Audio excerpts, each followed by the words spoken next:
ومن يضلله فلا هادي له وأشهد أن لا إله إلا الله وحده لا شريك له وأشهد أن محمدا عبده ورسوله يا أيها تموتن إلا وأنتم مسلمون يا أيها الناس وخلق منها زوجها وبث منهما رجالا كثيرا ونساء واتقوا الله الذي تساءلون به والأرحام إن الله كان عليكم رقيبا يا أيها الذين آمنوا اتقوا الله وقولوا قولا سديدا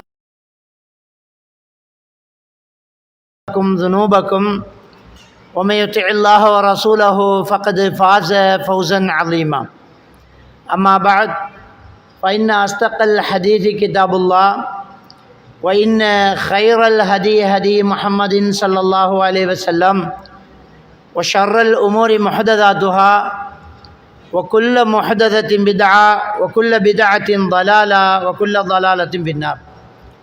சர்வ புகழும் புகழ்ச்சியும் எல்லாம் வல்ல அல்லாஹ்வுக்கு சுப்ஹானஹு வ தஆலாவுக்கு, சலாமும் சலவாத்தும் ஸல்லல்லாஹு அலைஹி வஸல்லம் அவர்கள் மீதும், சஹாபாக்கள், தாபீன்கள், தபஅ தாபீன்கள், நல்லோர்கள் எல்லோர் மீதும் என்றென்றும் எப்போதும் உண்டாகட்டுமாக.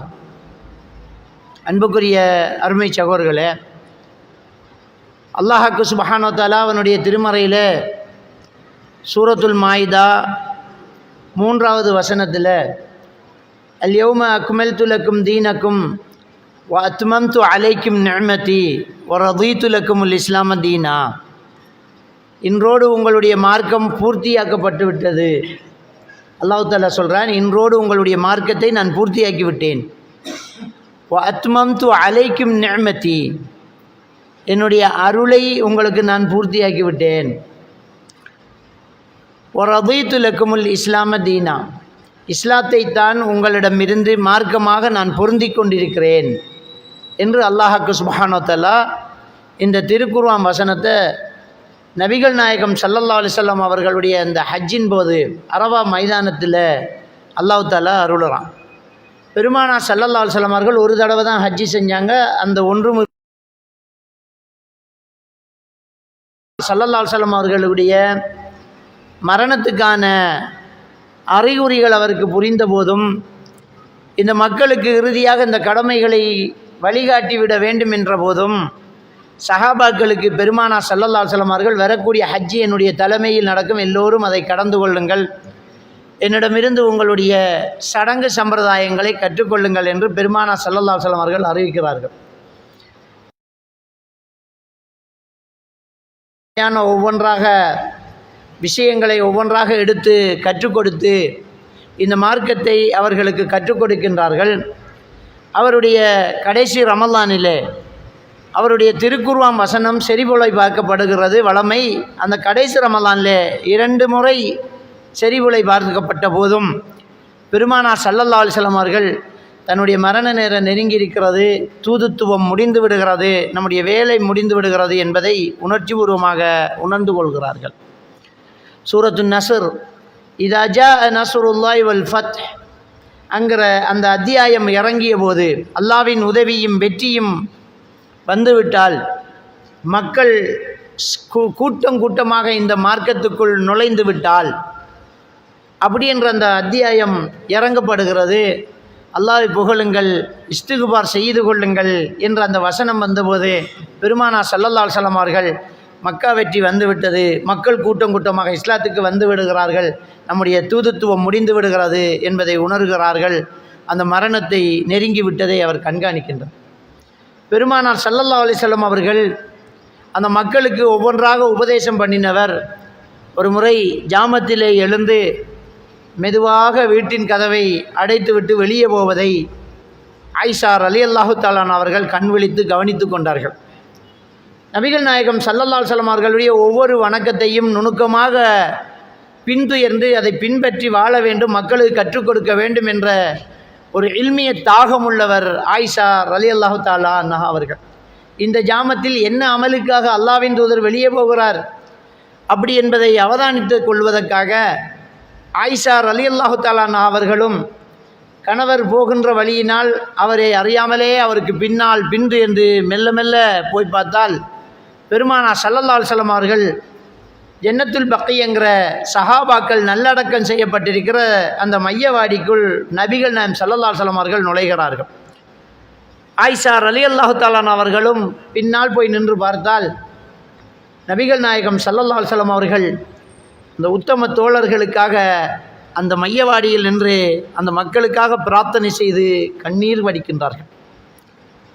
அந்த கவலையான விஷயத்தை ஆயிஷா ரலியல்லாஹு தஆலா அவர்கள் கண்ணூடாக கண்டு இந்த மக்கள் மீது எவ்வளவு பாசம் வைத்திருக்கிறார் இந்த அல்லாஹ்வின் தூதர், உயிரோடு இருக்கக்கூடிய தோழர்கள் மீது ரொம்ப இரக்கம் காட்டுகிறார், மரணித்துவிட்டு அந்த மக்களுக்காக பிரார்த்தனை செய்கிறார். மீண்டும் அவர் துவா செய்துவிட்டு திரும்பும்போது அவர் வருவதற்கு முன்னால் ஓடோடி வந்து தன்னுடைய படுக்கையில் படுத்துக்கொள்கின்றார்கள் ஆயிஷா ரலியல்லாஹு தஆலா அவர்கள். பெருமானார் ஸல்லல்லாஹு அலைஹி வஸல்லம் அவர்கள் வீட்டுக்குள் நுழைகின்ற போது ஆயிஷா ரலியல்லாஹு தஆலா அவர்கள் எனக்கு தலை வலிக்கிறது என்றார்கள். பெருமானார் ஸல்லல்லாஹு அலைஹி வஸல்லம் அவர்கள் எனக்கும் தான் தலை வலிக்கிறது என்றார்கள். அப்போது நபிகள் நாயகம் ஸல்லல்லாஹு அலைஹி வஸல்லம் அவர்கள் சூசகமாக இன்னொரு விஷயத்தையும் சொன்னார்கள். ஆயிஷா, எனக்கு முன்னால் நீங்கள் மரணித்து விட வேண்டும், உங்களை நானே என் கையினால் குளிப்பாட்டி அடக்கம் செய்ய வேண்டும் என்று எனக்கு ஒரு ஆசை என்று பெருமானார் ஸல்லல்லாஹு அலைஹி வஸல்லம் அவர்கள் உனக்கு முன்னால் நான் மரணித்து விட போகிறேனே என்பதை சொல்லாமல் சொல்லி காட்டினார்கள். ஆயிஷா ரலியல்லாஹு தஆலா அவர்கள் அப்போது அதை புரிந்து கொள்ளவில்லை. எனக்கு முன்னால் நீங்கள் மரணிக்க வேண்டும், நானே உங்களை கவனிட வேண்டும், இன்னொருவர் உன்னை தொடக்கூடாது என்பதாகவும் நான் உனக்கு முன்னால் மரணித்து விடுவேன் என்பதாகவும் பெருமானார் ஸல்லல்லாஹு அலைஹி வஸல்லம் அவர்கள் அவருடைய ஆதங்கத்தை வெளிப்படுத்தினார்கள். ஆனாலும் ஆயிஷா ரலியல்லாஹு தஆலா அவர்கள் நான் மரணித்து விட்டால் இன்னொரு மணப்பெண் இந்த வீட்டுக்குள் வருவதற்கா என்று வளமையான அவர்களுடைய அந்த பெண்களுக்கு இருக்கக்கூடிய அந்த தன்மையிலேயே அவர்கள் அதையும் பேசி பார்த்தார். பெருமானார் ஸல்லல்லாஹு அலைஹி வஸல்லம் அவர்கள் புன்னகைத்து கொண்டார்கள்.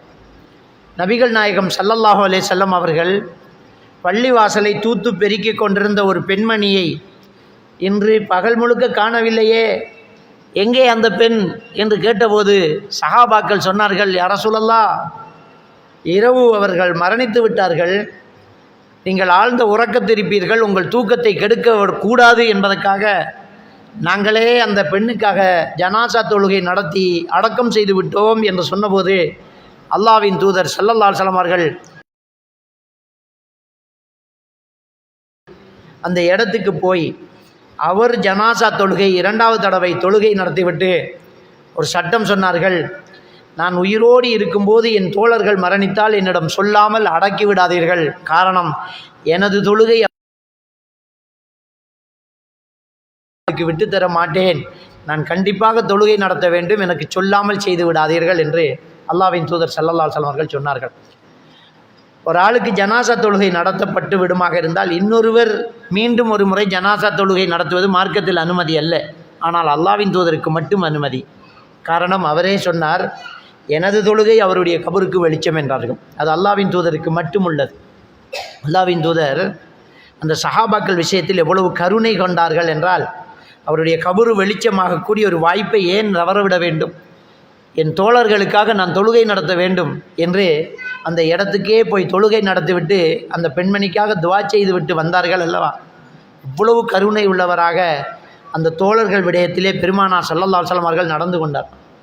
அப்போதுதான் அந்த மரணம் நெருங்கிவிட்டது என்பதை உணர்கிறார்கள். மக்களையெல்லாம் அழைத்து கொண்டு ஹஜ்ஜிக்காக பயணம் செய்கிறார்கள். அது அவருக்கு மரணத்துக்கு முன்னால் நடந்த ஹஜ்ஜி என்பதால் ஹஜ்ஜத்துல் விதா, இறுதி ஹஜ்ஜி என்று நாம் சொல்கிறோம். அவர் செய்ததே ஒரு ஹஜ்ஜி தான். அந்த தோழர்களை எல்லாம் அரபா மைதானத்திலே ஒன்று திரட்டி அந்த மக்களுக்கு ஒரு உபதேசம் செய்ய நிற்கின்ற போது தான் இந்த திருமறை வசனம் 5வது அத்தியாயத்தினுடைய 3வது வசனம் அருளப்படுகிறது. அல்யௌம அக்மல்து லக்கும் தீனக்கும், நபியே, உங்களுக்கு உங்களுடைய மார்க்கத்தை இன்றோடு நான் பூர்த்தியாக்கி விட்டேன். வ அத்மம்து அலைக்கும் நிஅமதி, என் அருளை உங்களுக்கு நான் பூர்த்தியாக்கி விட்டேன். உங்களிடம் ஏற்றுக்கொள்ளப்பட்ட மார்க்கமாக இந்த இஸ்லாத்தை தான் நான் எடுத்துக்கொண்டேன் என்று அல்லாஹ்வுடைய வசனம் வருகிறது.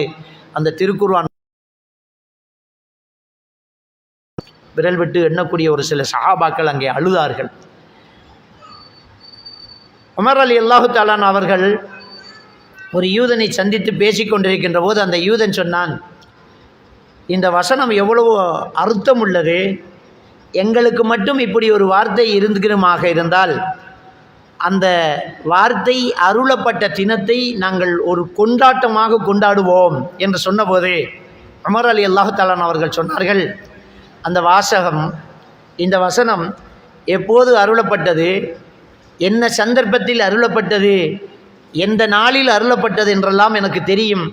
இது துல் ஹஜ் மாதம் பிறை 9 அரவா மைதானத்தில் நபிகள் பெருமானார் ஸல்லல்லாஹு அலைஹி வஸல்லம் அவர்கள் அவருடைய ஒட்டகத்தில் அமர்ந்திருக்கும் போது அருளப்பட்ட வார்த்தை என்று உமர் அலி அல்லாஹு தஆலா அவர்கள் சொல்லி காட்டுகின்றார். அன்புக்குரியவர்களே, இந்த மார்க்கத்தை நபிகள் நாயகம் ஸல்லல்லாஹு அலைஹி வஸல்லம் அவர்கள் மூலமாக நமக்கு அல்லாஹ் கொஞ்சம் கொஞ்சமாக 23 ஆண்டு காலமாக அருளி நமக்கு முழுமைப்படுத்துகிறார்.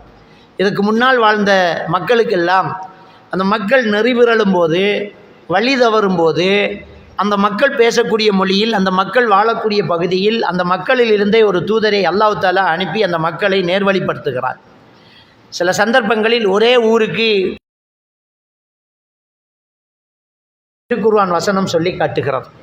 யாசின் சூரா அந்த 36வது அத்தியாயத்தினுடைய 12வது வசனத்தை எடுத்து பார்த்தால் ஒரே ஊருக்கு 3 தூதர்கள் அனுப்பப்பட்ட வரலாறை அல்லாஹ் தஆலா சொல்லி காட்டுகிறார். ஒரே நேரத்தில் வேறு வேறு பகுதிகளில் 2 தூதர்கள் அனுப்பப்பட்டதாகவும் அல்லாஹ் தஆலா சொல்லி காட்டுகிறான்.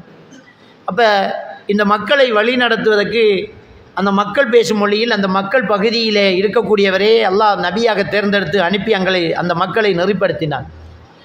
ஆனால் இறுதி தூதர் நபிகள் நாயகம் ஸல்லல்லாஹு அலைஹி வஸல்லம் அவர்கள் எல்லா மொழி பேசக்கூடியவர்களுக்கும் எல்லா தேசத்து வாழ் மக்களுக்கும் ஒரே நபியாக இறுதி தூதராக அல்லாஹ்வின் தூதர் அனுப்பப்பட்டார்கள்.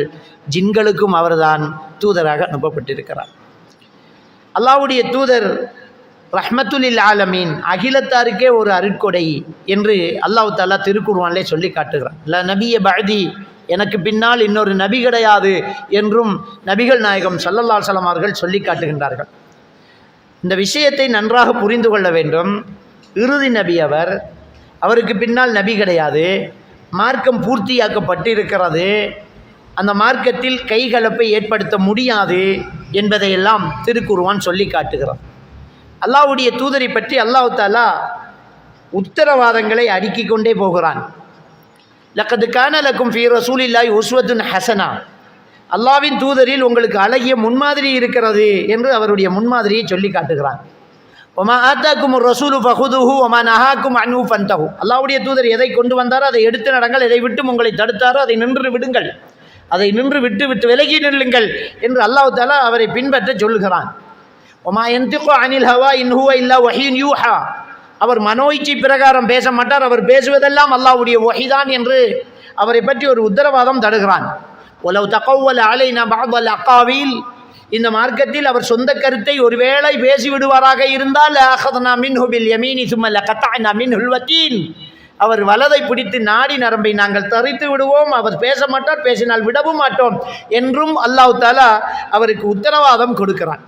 அவர் பேசினால் வஹீதான், அவர் சொந்த கருத்தை பேச மாட்டார், பேசினா நாங்கள் அவரை கொன்றுவோம், அவர் எங்களுடைய தூதர், உங்களுக்கு ஒரு முன்மாதிரி அவர் கொண்டு வந்ததை எடுங்க, அவர் விட்டதை தடுத்ததை நின்று நீங்கள் விலகி கொள்ளுங்க, அவர் தான் இறுதி தூதர், அவரிடம் மார்க்கம் பூரணமாக கொடுக்கப்பட்டிருக்கிறது, இந்த மார்க்கத்தில் மாற்றம் கிடையாது என்பதையெல்லாம் இந்த திருக்குர்ஆன் வசனம் நமக்கு செல்லும். அவர்களும் அவருடைய மரண நேரம் நெருங்கும் போது இந்த மக்கள் மார்க்கத்தை மாற்றிவிடக்கூடாது, இந்த மக்கள் மார்க்கத்துக்குள் தங்கள் கருத்துக்களை வைத்துவிடக்கூடாது, கடந்த காலங்களில் உள்ள நபிமார்களுடைய வாரிசுகள் அங்கே இருக்கக்கூடிய அந்த மக்கள் கொஞ்சம் கொஞ்சமாக மார்க்கத்தை மாற்றி வேறு ஒரு வழிதவறில் போனார்களே, அது இந்த உம்மத்தில் நடந்துவிடக்கூடாது என்பதிலே கடுமையான கவனம் செலுத்தினார்கள்.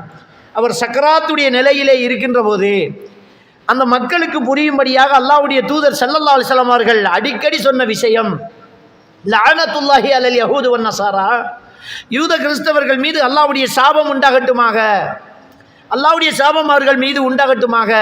இத்தஹது குபூர் அம்பியாஹி மசாஜித், அவர்களுக்கு அனுப்பப்பட்ட நபிமார்கள் அடக்கப்பட்ட இடங்களில் பள்ளிவாசல்களை எடுத்துக்கொண்டார்கள். மக்களே, நீங்கள் அப்படி எடுத்துக்கொள்ள வேண்டாம். அடங்கப்பட்ட இடங்களில் பள்ளிவாசல்களை எடுக்க வேண்டாம், அல்லாவை மட்டும்தான் தொழ வேண்டும், அல்லாவிடம் மட்டும்தான் பிரார்த்தனை செய்ய வேண்டும். இன்னொருவர் அடங்கப்பட்ட இடம் அல்லாவை தொழும் இடம் அல்ல என்பதை நபிகள் நாயகம் ஸல்லல்லாஹு அலைஹி வஸல்லம் அவர்கள் எச்சரித்து விட்டு சொன்னார்கள், என்னுடைய கபரை இறைவா நீ வணங்கப்படும் ஒரு சிலையாக ஆக்கிவிடாதே. லா தஜ்அல் கபரி வதனை யுஅபத், யா அல்லாஹ் என் கபரை வணங்கப்படும் சிலையாக ஆக்கிவிடாதே. லா தஜ்அலு கபரி ஈதா, என் கபரை பெருநாள் கொண்டாடும் இடமாக நீங்கள் ஆக்கிவிட வேண்டாம் மக்களே என்று பெருமானார் ஸல்லல்லாஹு அலைஹி வஸல்லம் அவர்கள் சொல்லி காட்டுகிறார்கள். அல்லாஹ்வுடைய தூதரிடம் அபிசீனியாவுக்கு போய் வந்த அந்த தோழர்கள் சொல்கின்றார்கள், யா ரசூலல்லாஹ் அபிசீனியாவுக்கு போனோம், அவர்களுடைய ஆலயத்தை பார்த்தோம், அதிலே அழகான சித்திரம் வரைந்திருக்கிறார்கள் என்று சொன்னபோது நபிகள் நாயகம் ஸல்லல்லாஹு அலைஹி வஸல்லம் அவர்கள் சொன்னார்கள், அவர்களில் ஒரு நல்ல அடியார் மரணித்து விட்டால், நல்ல அடியார் என்று தான் சொன்னாங்க, அதில் கருத்து முரண்பாடு கிடையாது, ஷைத்தான வணங்கல் அவங்க, நல்ல அடியார், நம்ம அவுலியாக்கள் மகான்கள் பெரியார்கள் என்று சொல்கிறாங்க இல்லையா, ஒரு நல்ல அடியார் அவர்களில் மரணித்து விட்டால் அவருடைய நினைவாக அவருடைய உருவத்தை எழுதி வைத்து விட்டார்கள், பிறகு அதையே அவர்கள் வணங்கத் தொடங்கி விட்டார்கள். நீங்களும் நல்லடியார்கள் மரணித்த இடங்களில் பள்ளி வாசல்களை உருவாக்கிவிட வேண்டாம், உங்களை நான் எச்சரிக்கிறேன் என்று நபிகள் நாயகம் ஸல்லல்லாஹு அலைஹி வஸல்லம் அவர்கள் சொல்லி காட்டினார். அன்புக்குரியவர்களே, அப்போ பெருமானார் ஸல்லல்லாஹு அலைஹி வஸல்லம் அவர்கள் கடந்த காலங்களில் விட்ட தவறு இந்த காலத்தில் வந்துவிடக்கூடாது, மக்களே கவனம் என்பதில் மிக எச்சரிக்கையாகத்தான் இருக்கின்றார்கள். இந்த மக்களுக்கு ரொம்ப எச்சரிக்கை செய்கிறார்கள். பெருமானார் ஸல்லல்லாஹு அலைஹி வஸல்லம் அவர்கள் அந்த மக்களுக்கு கடுமையாக சொன்ன ஒரு விஷயம் என்னென்றால், மன் அஹ்தஸ ஃபீ அம்ரினா ஹாதா மா லைஸ மின்ஹு ஃபஹுவ ரத்துன், எங்களுடைய இந்த மார்க்கத்தில் இல்லாத ஒன்றை யாராவது ஒருவர் புதிதாக கொண்டு வந்தால் அது நிராகரிக்கப்படும், புதுசாக கொண்டு வந்துடாதீங்க அப்படி என்று நபிகள் நாயகம் ஸல்லல்லாஹு அலைஹி வஸல்லம் அவங்க அந்த மக்களை தடுக்கிறாங்க. புதுசாக நீங்கள் கொண்டு வராதீங்க, இருந்தது தான் இருக்கணும், இல்லை அது வரக்கூடாது. அப்போ மார்க்கம் என்ற பெயரில் இந்த மார்க்கத்துக்குள்ள எதுவுமே வந்துவிடக்கூடாது. இப்போ ஒவ்வொரு உரை நிகழ்த்துவதற்கு முன்னும், ஒவ்வொரு பயான் நிகழ்ச்சிகளுக்கு முன்னும், ஜும்மாக்களுக்கு முன்னும் இமாம் அரபியிலே ஹுத்பத்துல் ஹாஜா சொல்லுவார், இன்னல் ஹம்தலில்லாஹ் நஹ்மதுஹு வ நஸ்தஈனுஹு வ நஸ்தக்ஃபிருஹு வ நஊது பில்லாஹி என்று அல்லாஹ்வை புகழ்ந்து, அல்லாஹ்விடம் உதவி தேடி, அல்லாஹ்விடம் பாதுகாப்பு தேடி, அல்லாஹ்வின் தூதர் மீது ஸலவாத்து சொல்லி அதை தொடங்கி வந்து 3 திருக்குர்ஆன் வசனம் ஓதுவாங்க. அந்த 3 திருக்குர்ஆன் வசனம் அல்லாஹ்வை பயப்படுங்கங்கிற குர்ஆன் வசனத்தை ஓதிட்டு, அடுத்தது அல்லாஹ்வுடைய தூதர் ஸல்லல்லாஹு அலைஹி வஸல்லம் அவர்கள் சொன்ன ஒரு சுன்னா, அதை எல்லா உலமாக்களும் சொல்கிறாங்க, இன்ன அஸ்தகல் ஹதீஸி கிதாபுல்லாஹ், வார்த்தைகளிலேயே பேச்சிலேயே ரொம்ப உண்மையான ஒரு பேச்சு இருக்குமாக இருந்தால் அது அல்லாஹ்வுடைய குர்ஆன். வஇன்ன ஹைரல் ஹதிய ஹதி முஹம்மதின் ஸல்லல்லாஹு அலைஹி வஸல்லம், கலாச்சாரத்திலேயே மிக சிறந்த ஒரு கலாச்சாரம் அல்லாஹ்வுடைய தூதர் நபிகள் நாயகம் ஸல்லல்லாஹு அலைஹி வஸல்லம் அவர்களுடைய கலாச்சாரம். அப்போ குர்ஆன் ஹதீஸ் இது ரெண்டையும் சொல்லிட்டு, வ ஷர்ரல் உமுரி முஹததாத்துஹா இது ரெண்டையும் சொல்லிட்டு அல்லாஹ்வுடைய தூதர் சொல்கிறாங்க, காரியத்திலேயே ரொம்ப கெட்ட காரியம் என்ன தெரியுமா, வ ஷர்ரல் உமுரி முஹததாத்துஹா, காரியத்திலேயே ரொம்ப கெட்ட காரியம் என்ன தெரியுமா, மார்க்கம் என்ற பெயரால் புதிதாக வந்தவை அப்படிங்கிற. முஹததாத்துஹாண்டா புதுசாக வந்திருக்குது. புதுசாக என்ன வரும், கெட்டது என்று சொல்லி அறிமுகப்படுத்துறது மார்க்கம் என்ற பெயரில் புதுசாக வந்தது தான் சொல்கிறாங்க. முஹததாத் என்றால் புதிதாக வந்தது அப்படிங்கிறாங்க. வ குல்லு முஹததத்தின் பித்ஆ, அந்த புதிதாக வந்தவைகள் எல்லாம் பித்அத்து. பித்அத் என்றால் நூன செயல். நூன செயல் என்றால் குறைபாடுள்ள செயல், அதான் நூன செயல். ஏன்னா ஒரு சில மௌலைமார்கள் பித்அத்தை நூதன செயல் நூதன செயல் என்று பேசிக்கிட்டே போவாங்க. அது அந்த பேச்சு வழக்கில் மருகி வந்ததை எடுத்துக்கிட்டே போகிறாங்க. நூதனமான விஷயம் நல்ல விஷயம் தானே. அல்லாஹ்வுடைய தூதர் ஸல்லல்லாஹு அலைஹி வஸல்லம் சொல்றாங்க, அல் அஜலத்து மின ஷைத்தான் வல் அனாத்து மின் அல்லாஹ், அவசரம் ஷைத்தான் புறத்தில் இருந்தும் உள்ளது, நிதானம் அல்லாஹ்வின் புறத்தில் இருந்தும் உள்ளதுங்கிறாங்க. அப்போ நூதனமான செயல் அப்படின்னா நூதனமானது நல்ல விஷயம் தானே, அது நூதனம் இல்லை, நூன செயல். தமிழில் நூன அப்படி என்றால் குறைபாடுள்ள அப்படின்ற அர்த்தம். இப்போ நம்ம சில தமிழை நம்ம இப்போ பயன்படுத்துறது இல்லையே, தமிழ் மருகி நிற்கிறே, தமிழ்லையே தமிழையே நம்ம பிள்ளையாக வச்சுக்கிறோம். நாற்றம்ண்டா என்ன, நம்ம நாற்றம்ங்கிறது துர்நாற்றத்துக்கு சொல்கிறோம். நாற்றம் துர்நாற்றம், இதுதான் தமிழ். நாற்றம் என்றால் மனம், துர்நாற்றம் என்றால் பேட்ஸ்மேன். விளங்கிட்டா? அப்போ நாற்றம் துர்நாற்றம். நாம் என்ன செய்கிறோம்டா, மனம் நாற்றம் என்று வச்சுக்கோம். மனம் ஒத்த சொல், நாற்றத்துக்கு ஒத்த சொல் தான் மனம். அருகாமை என்றா என்ன? நாம் என்ன சொல்கிறோம்? அருகாமை என்றா என்ன? பக்கத்துலங்கிறோம். தமிழில் அருகாமை என்றா அருகாமை தள்ளி, அருகே அருகாமை. அருகேங்கிறதுக்கு எதிர் சொல் என்ன? அருகாமை, அருகே இல்லாமை. பண்ணிட்டா? அது மாதிரி நூன செயலுங்கிறது தமிழில் நமக்கு தெரியல. நூனங்கிறது குறைபாடுள்ள. அந்த காலத்தில் ஸ்கூலில் ரிப்போர்ட் எழுதும்போது எப்படி எழுதுவாங்க தெரியுமா? மார்க்ஸ் ரொம்ப கம்மியாக எடுத்திருந்தா நூன சித்தி அடைந்துள்ளார் அப்படிம்பாங்க, குறைபாடுள்ள சித்தி. அதுதான் பழைய ஆலிம்கள் நூதன செயல் அப்படின்னு சொல்லலை, நூன செயல் என்று தான் சொன்னாங்க. பித்அத் என்பது நூன செயல், குறைபாடுள்ளது. ஏன்னா அல்லாஹ் ரசூல் வழிகாட்டல் அங்கே இல்லை. அதான் குல்லு முஹ்தஸத்தின் பித்ஆ, ஒவ்வொரு புதிதாக கண்டுபிடிக்கப்பட்டவைகளும் நூன செயல், குறைபாடு. அல்லாஹ் ரசூல் வழிகாட்டல் அங்கல்ல. வகுல்லு பித்அத்தின் தலாலா, அந்த நூன செயல் எல்லாம் வழிகேடு. வகுல்லு தலாலத்தின் பின்னார், வழிகேடெல்லாம் நரகத்தில். இதை சொல்லித்தான் பயானம் பண்ணுறாங்க. அப்போ பெருமானார் ஸல்லல்லாஹு அலைஹி வஸல்லம் அவர்கள் அதை சொல்லித்தான் பயான் பண்ணாங்க. அதனால தான் மக்களும் சொல்கிறாங்க. அப்போ பெருமானார் ஸல்லல்லாஹு அலைஹி வஸல்லம் அவர்கள் அந்த மக்களுக்கு எச்சரித்தது, திரும்ப திரும்ப சொன்னது என்ன தெரியுமா? மார்க்கம் அல்லாஹ்வோட கட்டளை, ரசூலோட வாழ்க்கை வழிமுறை. இதுக்குள்ளே புதுசாக வந்ததெல்லாம் குறைபாடு உள்ளது, குறைபாடு உள்ளதெல்லாம் வழிகேடு, வழிகேடெல்லாம் நரகத்தில். சொல்லாமல் பயான் இல்லை. தமிழில் பயான் பண்ணுறவங்களும் அதான் சொல்கிறாங்க. தமிழில் கார்கூன் சாப்புகள் பயான் பண்ணுவாங்க இல்லையா, தமிழ் பேசுகிறவங்க. மௌலவி இல்லாத தப்லிக் ஜமாத்தில் உள்ளவங்க எப்படி பேசுவாங்க? துன்யா ஆஹ்ராவுடைய வெற்றி அல்லாஹ் தஆலா மேலான தீனில் வச்சுக்கான். தீன் என்பது அல்லாஹ்வோட கட்டளை, ரசூலுல்லாஹ்வுடைய வாழ்க்கை வழிமுறை. பார்த்தீங்களா? தீனுக்கு டெஃபினேஷன் சொல்கிறாங்க. துன்யா ஆஹ்ராவுடைய வெற்றி அல்லாஹ் தஆலா மேலான தீனில் வச்சுக்கான். தீன் என்பது அல்லாஹ்வோட கட்டளை, ரசூலுல்லாஹ்வோட வாழ்க்கை வழிமுறை. தீனுங்கிறது என்னவா? அல்லாஹ்வோட கட்டளை, குர்ஆன். விட ஸ்ட்ராங்காக இருக்காங்க. அடுத்த வார்த்தை என்ன தெரியுமா?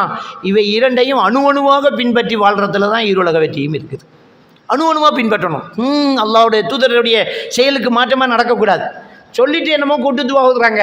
அந்த கூட்டுத்துவா ஓதினா அணுவாக பின்பற்றலையே. நம்ம அணுவாக பின்பற்றணுமே, கொஞ்சமாவது மிஸ் ஆகக்கூடாதுன்றதான் அந்த தமிழ் பேசுகிற உலமாக்களுடைய சொல் செயலாக இருக்குது.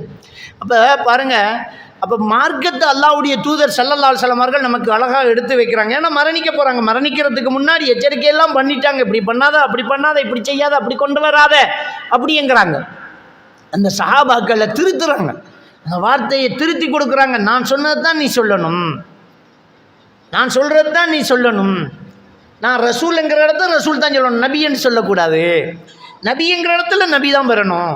இப்படி பெருமானார் ஸல்லல்லாஹு அலைஹி வஸல்லம் அவர்கள் கற்றுத்தந்து, இதுதான் மார்க்கம், இப்படித்தான் இருக்கணும், இதில் பிழை வரக்கூடாது என்பதையெல்லாம் நபிகள் நாயகம் ஸல்லல்லாஹு அலைஹி வஸல்லம் அவர்கள் கச்சிதமாக நமக்கு சொல்லி தந்துட்டு போயிட்டாங்க.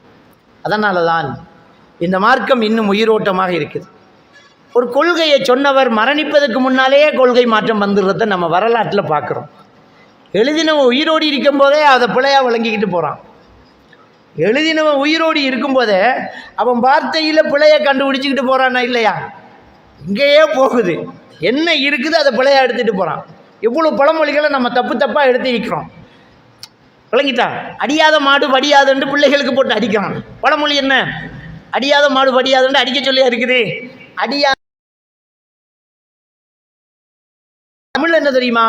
அடியாதே மாடு வடியாது, அடிக்கணும்னு தான் சொல்லலாம். ஆனால் அடிக்க சொல்லி அதை மாற்றுறான். அடியாத மாடு வடியாதண்டா அடிக்கணும், அடியாதே மாடு வடியாதண்டா அடிக்க தேவையில்லை அப்படி இருக்கிறான். அப்போ இந்த இருக்கிறவன் எழுதினவன் இருக்கும்போதே அந்த மொழியில் புரிந்துணர்வுகளில் வித்தியாசம் வந்துக்கிட்டே இருக்கிறத நாங்கள் பார்க்கலாம். என்னமோ சொல்ல வந்தால் என்னமோ விளங்கிக்கிட்டு இருக்கிறாங்க. விளங்கிட்டா? இப்போ இந்துக்களிடத்தில் வள்ளல் பெருமான் என்று ஒரு கடவுள். ஆனால் வள்ளல் பெருமான் சொன்ன கவிதை மந்திரமாக இன்றைக்கு வச்சுக்கிட்டு இருக்கிறாங்க. அகத்தே கருத்து புறத்தை வெளித்திருந்த உலகத்தினரை தகத்தே திருத்தி சன்மார்க்க சங்கத்தினை வித்துடி என்ற இங்கனம் என்னை அனுப்பினனே பெருமானே அருளாளா அப்படிங்கிறாங்க. அந்த வார்த்தையை எடுத்து பார்த்தா அவர் கடவுள் கிடையாது. அகத்தே கருத்து, புறத்தே வெளுத்து, வெளியில் நல்ல மனுஷனாக இருக்கக்கூடிய சமுதாயத்தினரை தகத்தே திருத்தி, அவர்களை திருத்தி சன்மார்க்க சங்கத்தினை, இந்த மார்க்கத்தை அவர்களுக்கு வித்துடி என்றே. வித்துடு என்றால் அந்த மார்க்கத்தை அவர்களுக்கு சொல்லிக் கொடு என்றே. என்னை இங்கனம் அனுப்பினனே பெருமானே, என்னை இந்த உலகத்துக்கு அனுப்பின கடவுளே என்று ஒரு இறை தூதர் மாதிரி பேசி இருக்கிறார். சில வேளை அவர் இறை தூதராக இருந்திருக்கலாம். அப்படி பேசின ஒரு பேச்சை பேசியவர் பேச்சு இருக்கிறதனால் அவர் கடவுள் ஆயிட்டார். கடவுள் என்ன அனுப்பினார் என்று அவர் பேசுகிறார், அந்த மந்திரம் இருக்குது, அவர் சொன்ன வார்த்தைகள் இருக்குது, ஆனால் அவர் கடவுள் ஆயிட்டார். இப்படி இந்த மார்க்கத்துக்குள்ள மக்களிடத்தில் மாறிக்கிட்டே இருக்கிற இந்த சந்தர்ப்பத்தில் இந்த இஸ்லாம் மார்க்கம் மட்டும் அப்படியே இருக்குது என்றால் அதுக்கு ஒரு காரணம். அல்லாஹ்வுடைய தூதர் நம்ம ரொம்ப எச்சரிக்கிறார். தவறு நடக்கக்கூடாது, உருவம் வரையக்கூடாது, சிலை வைக்கக்கூடாது, என்ன நீங்கள் கும்பிடக்கூடாது. மனுஷன்தான், கடவுள்கிட்ட மட்டும்தான் நீங்கள் கேட்கணும். அல்லாஹ் மட்டும்தான் உங்களுக்கு அருள் செய்வான். அல்லாஹ் கிட்ட தான் நீங்கள் நிவாரணம் தேடணும். அல்லாஹ்வுடைய தூதர் ஸல்லல்லாஹு அலைஹி வஸல்லம் அவர்கள் இந்த மார்க்கத்தில் இல்லாத ஒன்றை கொண்டு வர வேண்டாம், வந்தால் அது நூன செயல், அந்த நூன செயல் வழிகேடு நரகத்தில் என்று எச்சரிக்கை செய்து இன்றைக்கு உலகம் முழுக்க இந்த திருக்குர்ஆன் ஹதீதும் பின்பற்றப்பட்டு கொண்டிருப்பதை நான் நடந்து கொண்டிருக்கிறோம். மக்களை திருத்த போகிறோம், மக்களை நல்ல வழிக்கு கொண்டு வர போகிறோம் என்று இல்லாத பொய்களை எல்லாம் இட்டு கட்டி இந்த மக்களை கெடுக்கக்கூடிய ஒரு கூட்டமும் இருந்து கொண்டு தான் இருக்கு. நோக்கம் என்ன? மக்களை திருத்த போகிறாங்களா? மக்களை திருத்துறதுக்கு பொய் சொல்லலாமா? இந்த மார்க்கம் உண்மையான இந்த மார்க்கத்தில் எவ்வளவு ஹக்கான விஷயங்களுக்கு அதை சொல்லக்கூடாதா? அந்த ஹக்கை சொல்லாமல் மக்களை திருத்துறதுக்கு மாயை உண்டாக்கணுமா, பேயை உண்டாக்கணுமா, இல்லாத கட்டுக்கதைகளை கொண்டு வரணுமா? சிந்திச்சு பாருங்க. அப்போ நபிகள் பெருமானார் ஸல்லல்லாஹு அலைஹி வஸல்லம் அவர்கள் எச்சரிக்கை தந்த நம்முடைய விஷயங்களை எல்லாம் நம்ம ஒரு நாளும் மறந்துடக்கூடாது. இப்போ பார்ப்போம். சூரத்துல் மாயிதாவினுடைய 3வது வசனத்தில் அல்லாஹ் தஆலா இந்த மார்க்கத்தை நான் பூர்த்தியாக்கி விட்டேன்ங்கிறான். பூர்த்தியான மார்க்கத்தை திரும்ப எப்படி இன்னொருத்தர் கையில் எடுக்கிறது? கூட்டுத்துவா ஓதுறது நம்ம பித்அத்து பாவம் செய்யக்கூடாது அப்படிங்கிறோம். மாற்று கருத்துள்ளவர்கள் என்ன சொல்றாங்கன்னு சொன்னா, அதில் என்ன தப்பு? திருப்பி போட்டு கேட்கறது, துவா கேட்கற தப்பா? அதானே, அல்லாஹ் கிட்ட துவா கேட்கறது தப்பா? நாங்கள் யார்கிட்ட கேட்டோம்? சிலை கிட்ட கேட்டோமா? பஜனை வச்சோமா? பாட்டு பாடினோமா? மியூசிக் போட்டோமா? கூத்து போட்டோமா? விசில் அடித்தோமா? இல்லைல்ல, கண்ணியமாக துவா கேட்குறோமே, இதை தப்புங்கிறாங்களே, புரியலையே இவங்க யார் என்று நம்ம மேலே திருப்பி ஒரு அம்பு விடுறாங்க. இப்போ நம்ம என்ன சொல்கிறோம்னு சொன்னால், அல்லாஹ்வின் தூதர் ஸல்லல்லாஹு அலைஹி வஸல்லம் அவர்களை அல்லாஹ் தஆலா அவன் தூதுவராக தேர்ந்தெடுத்து அனுப்புகிறான். இந்த விஷயத்தை நம்ம ரொம்ப அழகாக தெளிவாக விளங்கணும். நம்ம சொல்லி இருக்கிற கலிமாவை பாருங்கள், லா இலாஹா இல்லல்லாஹ் முஹம்மதுர் ரசூலுல்லாஹ், 2 பார்ட்ஸ், 2 பகுதி. ஒன்று லா இலாஹா இல்லல்லாஹ், அல்லாஹ்வை தவிர வணக்கத்துக்குரியவன் நான் வேறு யாரும் இல்லை அப்படிங்கிறது ஒரு பகுதி. லா இலாஹா இல்லல்லாஹ். இதில் இந்த சூஃபித்துவம் பேசக்கூடியவங்க, அத்வைதம் பேசக்கூடியவங்க, இவங்க அந்த இலாஹு அப்படிங்கிறதுக்கு சிருஷ்டி என்ற ஒரு கருத்து வைப்பாங்க. இந்த சிருஷ்டி என்ற கருத்து இலாஹுங்கிறதுக்கு வச்சது உலகத்திலேயே இலங்கையில் உள்ள ஒருத்தர் தான், ஒரு சூஃபி அசரத்து தான். இலாகுங்கிறதுக்கு எந்த அகராதியிலும் சிருஷ்டி அப்படின்ற ஒரு, சிருஷ்டி என்றால் படைப்பினங்கள் அப்படிங்கிற ஒரு அர்த்தம் வைக்கவே இல்லை. அப்போ லா இலாஹ இல்லல்லாண்டா அத்வைதம் பேசுகிறவங்க இருக்காங்கல்ல, காக்கை குருவி எங்கள் ஜாதி நீள் கடலும் வேறு இல்லை, இந்த வார்த்தை சொல்கிறவங்க தான் அத்வைதிகள். எல்லாமே நம்ம அப்படின்னு சொல்கிறேன், எல்லாமாக நான், எல்லாமாக அல்லாஹ், எல்லாமாக ஒன்று அப்படி சொல்கிறவங்க தான் அத்வைதிகள். இலாகுங்கிறதுக்கு சிருஷ்டி என்ற கருத்தை வச்சுட்டு லா இலாஹ, சிருஷ்டி படைப்பினங்கள் இல்லை இல்லல்லா, அல்லாவை தவிர. அப்போ படைப்பினங்கள் எல்லாம் அல்லாஹ், அல்லாஹ்தான் இது படைப்பாக வெளிப்பட்டான் அப்படின்னு ஒரு கருத்தை சொல்லி மக்களை அத்வைதிகளாக மாற்றி சூஃபித்துவத்தின் உச்சக்கட்டத்துக்கு போய் சிலையை பார்த்தாலும் அது கடவுள் தான் அப்படின்னு சொல்லிக்கிட்டு போகிறாங்க. சரிங்களா? அப்படின்டா இலாஹின் நாசிக்கு என்ன அர்த்தம்? இலாகு என்றா படைப்பினம், இலாஹின் நாசண்டா மனிதர்களின் படைப்பினங்களை கொண்டு பாதுகாவல் தேடுறேன். சரியா வருமா? அர்த்தம் சரியா வருமா? அதுவும் இலாகு தானே. எந்த ஒரு அகராதியிலையும் இலாகுக்கு சிருஷ்டி என்ற கருத்து போடவே இல்லை. வணங்கப்படுவது அனைத்தும் இலாகு என்பதுதான் அரபியினுடைய விளக்கம். ஒருத்தர் ஒரு சிலையை வணங்கினார், ஒருத்தர் கல்லை வணங்குறார், ஒருத்தர் பூவை வணங்குறார், ஒரு நெருப்பை வணங்குறார், கடலை வணங்குறார், சூரியனத்தை வணங்குறார், வானத்தை வணங்குறார். யார் எதை வணங்கினாலும் வணங்கப்படுவது இலாகு. மனிதர்களால் வணங்கப்படுவது இலாக தான் இலாகுக்கு அர்த்தம் அரபியில். லா இலாஹ இல்லல்லாஹ் வணங்கப்படுவதெல்லாம் இல்லை அல்லாஹ்வை தவிர என்றால் அல்லாஹ்தான் வணங்கப்பட வேண்டும், அல்லாஹ்தான் கடவுள் என்று ஒரு பகுதி. அப்ப லா இலாஹ இல்லல்லாஹ் என்கிற அந்த பகுதிக்குள்ள வந்தா வணக்கம் அல்லாஹ்க்கு தான் செலுத்தணும். சத்தியமிடுறது வணக்கம் அல்லாஹ் அறிய, அல்லாஹ் மீதானே அப்படித்தான் சத்தியமிடணும். பள்ளி அறிய, இரணத்தறிய, தலை அறிய, தாய் அறிய சத்தியம் பண்ணலாமா? சத்தியம் பண்ண முடியாது. நேர்ச்சை வைப்பது வணக்கம். அல்லாவுக்காக நேர்ச்சை வைக்கணும். அவுலியாக்களுக்காக நேர்ச்சை வைக்கலாமா? மகான்களுக்காக நேர்ச்சை வைக்கலாமா? வைக்க முடியாது. பிரார்த்தனை என்பது ஒரு வணக்கம். அல்லாஹ் கிட்ட தான் கேட்கணும். மகான்கிட்ட கேட்கலாமா? கபூரில் இருக்கிறவர்கிட்ட கேட்கலாமா? கேட்க முடியாது. அப்போ லா இலாஹ இல்லல்லாஹ் என்ற ஒரு பகுதி அல்லாஹ்வை மட்டும்தான் வணங்கணும், அவன்கிட்ட தான் கேட்கணும், அவன்கிட்ட தான் சரணடையணும், அவன்கிட்ட தான் உதவி வைக்கணும், அவன்கிட்ட தான் நம்பிக்கை வைக்கணும், அவன்கிட்ட தான் லா இலாஹ அப்படிங்கிறதுக்குள்ள வந்துடுது. முஹம்மதுன் ரசூலுல்லாஹ், முஹம்மது அல்லாவின் தூதர். இந்த பகுதிக்குள்ளே வர வேண்டியதை பாருங்க. முஹம்மதுன் ரசூலுல்லாஹ் என்றால் என்ன? முஹம்மது என்பவர் அல்லாவின் தூதர். அல்லாவின் தூதுவர் முஹம்மது என்றால் முஹம்மது கொண்டு வந்ததுதான் நமக்கு மெசேஜ், செய்தி. இன்னொரு ஆள் கொண்டு வந்தால் அது மெசேஜ் கிடையாது. தூதுவர் என்பதை போஸ்ட்மேன் மாதிரி மாற்றக்கூடாது. போஸ்ட்மேன் மாதிரி இல்லை, அவர் கொண்டு வந்தார், ஆனால் நாங்கள் அதை சரியாக விளங்குறோம் என்று நீங்கள் விளங்க இயலாது. போஸ்ட்மேன் கடிதம் கொண்டு வர அவனுக்குள்ளே என்ன இருக்குன்னு தெரியாது, நீங்கள் விளங்குறது தான் வழக்கம். அல்லாவின் தூதரை தரக்குறைவாக இடை போடக்கூடாது. அவர் போஸ்ட்மேன் கிடையாது, தூதுவர். நமக்கு ஒரு மெசேஜ் வருது, ஒரு கடிதம் வருது, என்னப்பா கடிதம், எனக்கு என்ன தெரியும், எடுத்து படியம்மா. ஆனால் தூதுவர் வருகிறார், என்ன கேட்டாலும் பதில் சொல்லுவார், அவர் தான் தூதுவர். இலங்கைக்கு ஒரு வெளிநாட்டு தூதுவர் வந்திருக்கிறார். ஜப்பானிய தூதுவர் இலங்கை வருகை அப்படி என்றால் ஒரு பேச்சுவார்த்தைக்காக வந்திருப்பார். வரும்போதே ஜப்பான் ஜனாதிபதிக்கிட்டேருந்து எதுக்குள்ளே நிற்கணும், எந்த வட்டத்துக்கு பேசணும், கடைசி என்ன ஃபைனல் அப்படிங்கிறத பேசி முடிவெடுத்து தான் வந்திருப்பான். இங்கே பேச்சுவார்த்தை நடக்கும்போது அவன் எடுக்கிறதா முடிவு. சரி, அவங்களுக்கு இல்லை எனக்கும் இல்லை, இவ்வளோ வச்சுக்குவோம் அப்படின்னா ஓகே, அவ்வளோதான், கை சாத்துட்டு போவான். அப்போ வெளிநாட்டு தூதுவர் அந்த மெசேஜை கொண்டாந்து கொடுப்பான், அவனுக்கு உள்ளே என்ன நடக்குதுங்கிறது தெரியும். நபிகள் நாயகம் ஸல்லல்லாஹு அலைஹி வஸல்லம் அவர்கள் முஹம்மதுன் ரசூலுல்லாஹ், அல்லாஹ்வின் தூதுவர். அவருக்கு அல்லாஹ் தஆலா வஹி மூலம் எல்லாம் அறிவித்து நமக்கு எல்லாம் வழிகாட்டிட்டான். அவரே சொல்லி காட்டிட்டார், இதான் தொழுகை, இதான் நோன்பு, இப்படித்தான் இருக்கணும், இதான் திருமணம், இதுதான் வியாபாரம், எல்லாமே அவர் சொல்லி காட்டிட்டாரு. அவர்கிட்ட இருந்து எல்லாத்தையுமே நம்ம கற்றுக்கிட்டோம். அவர் சொல்லாத ஒன்றை தான் தோன்றித்தனமாக எங்களுக்கு விளங்குது என்று சொன்னால் இதுக்கு வேற பேர் இருக்குது. இப்போ சொல்கிறாங்க கூட்டு துவா என்ன தப்பா அப்படின்னா என்ன அர்த்தம் தெரியுமா? நீ துவா ஓதுறது துவாத்தானே கேட்குறோம், அது தப்பா அப்படின்னு நீ கேட்குற. நாங்கள் என்ன சொல்கிறோம் தெரியுமா? அல்லாவுடைய தூதருக்கே நீ பாடம் நடத்துறியா? அல்லாவுடைய தூதரை விட நீ பெரிய ஆளா? நீயே ஒரு துவா உருவாக்கினா என்ன அர்த்தம்? இதெல்லாம் அவர் செய்ய மறந்துட்டார். இவ்வளோ பெரிய நல்ல காரியத்தை அவர் செய்யலை, நான் சொல்லித்தாரன்ட்டு நீ பெரிய ஆளாகிற. அல்லாவின் தூதரை விட ஒன்றை பெரிய ஆளாக்க மாட்டேங்கிறது தான் இந்த இறை நம்பிக்கை கொள்கையில் இருக்கிற உறுதி. அல்லாவின் தூதர் சொல்லி தந்திருக்கிறார், நீ என்ன புதுசாக ஒன்று கொண்டு வர? நீ யாரு? அல்லாவின் தூதரை விட நீ பெரிய ஆளா? அல்லாவின் தூதரை அல்லாஹ் அனுப்பினான், அவர் மூலமாக நமக்கு ஒரு முறையை தாரான். இப்படித்தான் உடுக்கணும், இப்படித்தான் இருக்கணும், இப்படித்தான் சொல்லி செய்யணும் அல்லாவின் தூதர் சொல்லி தந்திருக்கிறார். நீயா இதுவும் நல்லது அப்படின்னு சொன்னால் நீ என்ன செய்கிற? அவருக்கு நிகராகிற. அல்லாவுக்கு நிகராக ஒருத்தரை வைத்தால் அது இணை வைத்தல், அல்லாவின் தூதருக்கு நிகராக ஒருவரை வைத்தால் அது பித்அத். புரிஞ்சுக்குதா? அல்லாவுக்கு நிகராக ஒருவரை வைத்தால் அது இணை வைத்தல்.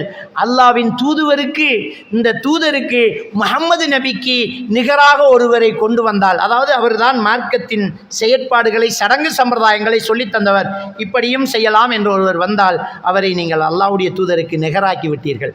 நிகராக்கினால் அந்த செயல் பித்அத். அல்லாவுக்கு நிகராக்கினால் அந்த செயல் ஷிர்க். இந்த ஒரு சின்ன விஷயத்தை விளங்கிக்கொள்ளும். இதில் என்ன தப்பிருக்குன்னு கேட்குறது தப்பு. நம்முடைய இலங்கையில் ஒருத்தர் ஒரு 5000 ரூபா நோட் அடிக்கிறாருன்னு வச்சுக்கோங்க. ஒரு 5000 ரூபா காசு அப்படியே அச்சடிக்கிறார். அதே மெட்டீரியல், அதே பிரிண்டு, பேங்கில் மெஷினில் போட்டால் கூட மாட்டாத அளவுக்கு கன்ஃபார்ம் பண்ணி சாஃப்ட்வேரை வச்சு டெக்னாலஜியை பயன்படுத்தி அழகாக அந்த காசை அச்சடித்து இறக்கிருக்கான்னு வச்சுக்கோங்க. எந்த பேங்க்லையும் மாட்டுப்படாத அளவுக்கு நேச்சுரலாக செஞ்சுட்டான். இலங்கை கவர்மெண்ட்டு அவனை பிடிச்சி அவார்டு கொடுக்குமென்னு நினைக்கிறீங்களா? அவனுக்கு தான் ஆகப்பெரிய தண்டனை. அவனை தான் இருட்டறை சிறையில் தூக்கி போடுவான். கடுமையான தண்டனை அவனுக்கு தான் இருக்கும். அவன் திருப்பி ஒரு லோயரை வச்சு கேஸ் போடலாமா? இந்த காசில் என்ன பிழை இருக்கு சொல்லுங்க அப்படின்னு ஜட்ஜுக்கிட்ட கேட்கலாமா லோயர்? ஜட்ஜி சிரிப்பான். காசில் பிழை இருக்கா இல்லையாண்டா அவனை தூக்கி போட்டேன்.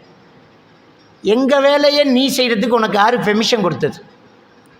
இது கவர்மெண்ட் நாங்கள் செய்கிற வேலை. காசு ஆச்சு அடிக்கிறது எங்கள் வேலை. உன் இஷ்டத்துக்கு நீ அடிக்கிறதுக்கு உனக்கு யார் அனுமதி தந்த? உனக்கு யார் பெர்மிஷன் தந்தது? உள்ளே போ அப்படியம்மா. நபிகள் நாயகம் ஸல்லல்லாஹு அலைஹி வஸல்லம் அவங்க என்ன சொல்கிறாங்க? மன் அஹதத ஃபீ அம்ரினா ஹாதா லைஸ அலைஹி அம்ருனா. அதில் எங்கள் அனுமதி இல்லை, நீங்கள் ஒரு காரியத்தை உருவாக்கிட்டீங்க.